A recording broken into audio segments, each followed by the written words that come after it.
কি বুঝতে পারেন না? হ্যাঁ ঠিক আছে। ঠিক আছে, ঠিক আছে, এদিকে কি যেতে পারি?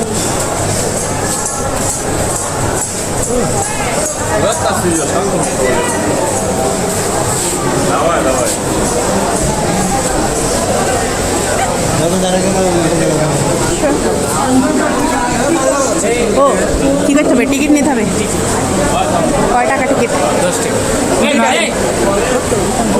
টিকিট নেওয়া লাগবে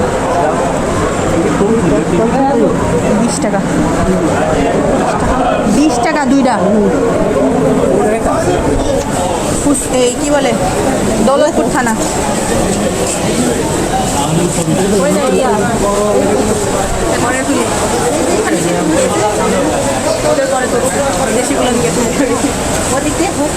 হ্যাঁ, ব্যাক ক্যামেরাই নাই, ফ্রন্ট ক্যামেরা। চলো, ও আমাদের দেন দুইটা দিছো। চলো, এই যে ভিতরে ভিতরে এদিকে।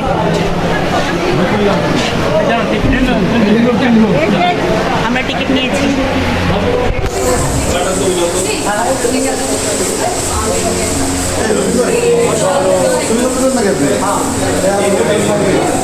কথা বলা যাবে? কোথা থেকে আসছেন লালনের মাজার থেকে, এবং এখানে অনুভূতিটা কেমন লাগছে আপনাদের? খুবই ভালো লাগছে।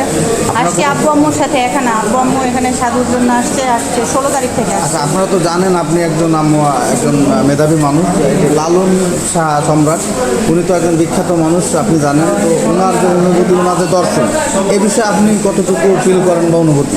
আমার রক্তগত আমরা সাধু। আমার হচ্ছে বাপ চাচা 14 গোষ্ঠী সাধু। আমার দাদারও হচ্ছে ওখানে হয় জানুয়ারি মাসের 14 তারিখ। আমার দাদারও এরকম হয়। কোথায় বাড়ি আপনার? আমার বাড়ি হচ্ছে দৌলতপুর থানা, দৌলতপুর জেলা, কুষ্টিয়া জেলায়। ও আচ্ছা। তো আপনারা কুষ্টিয়ার মানুষ এবং লালন শাহ উনি কুষ্টিয়ার মানুষ, তো এই সম্পর্কে আপনাদের কতটুকু মানে অনুভূতি, আপনাদের ব্যাখ্যাটা কি একটু বলবেন? লালন দর্শন, লালনের জীবনী।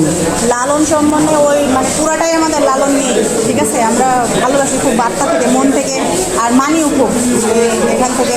আর কি বলবো, এটুকুই বলার। ভালো থাকবেন।